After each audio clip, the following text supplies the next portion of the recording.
राधा वल्लभ श्रीधारी वंश। तो एक सखी का प्रश्न आया था, उन्होंने बोला कि मेरा नाम जप जो है 50,000 चल रहा था, लेकिन एकदम से पता नहीं क्या हुआ 4-5 हज़ार पर अटक गया है, कम हो गया है।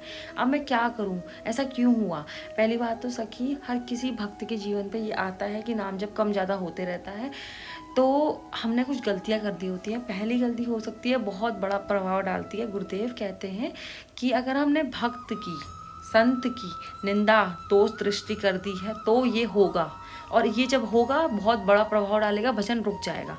तो हमें ध्यान रखना है कि हमें भक्त की निंदा नहीं करनी है, संत की निंदा नहीं करनी है, किसी की भी निंदा नहीं करनी है। दूसरा हो सकता है कि हम अपवित्र खाना खा रहे हैं, हम अपवित्र खाना खा रहे हो सकते हैं, तो हम जैसे बाहर का कुछ खा रहे हैं तो ये नाम जप पे बाधा डालता है, हम नाम जप रोक देंगे अपना, तो ये कुछ दिन तक चल सकता है। अगर आप पवित्र खाना शुरू कर देंगे तो फिर ये वापस आ जाएगा।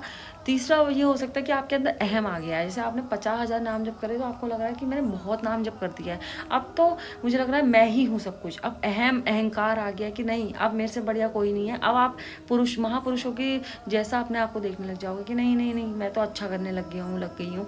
तो ये चीज़ नहीं करनी है। अगर अहम कम हो जाएगा, अहम मर जाएगा, तो शायद श्री जी की कृपा भी होगी और नाम जप भी बढ़ जाएगा। तो हमें ध्यान रखना है, संत निंदा नहीं होनी चाहिए, खाना पवित्र होना चाहिए। तीसरा, हमें अहंकार नहीं करना, अहम नहीं करना है।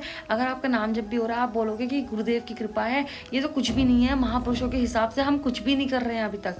तो जैसे कि आपसे कोई पूछ रहा है कि आप नाम जप कितना कर रहे हो, तो आप बोलोगे कि मैं कुछ नाम जप नहीं हो रहा मुझसे, मेरे से होता ही नहीं है नाम जप, मैं कितना कोशिश कर लूँ मेरे से होता नहीं है, ऐसा बोलना है। और अपने आप को नीच, तरण से नीच समझना है, एकदम बेकार समझना है, और नाम जप करते रहना है हमेशा। राधा वल्लभ श्री हरिवंश।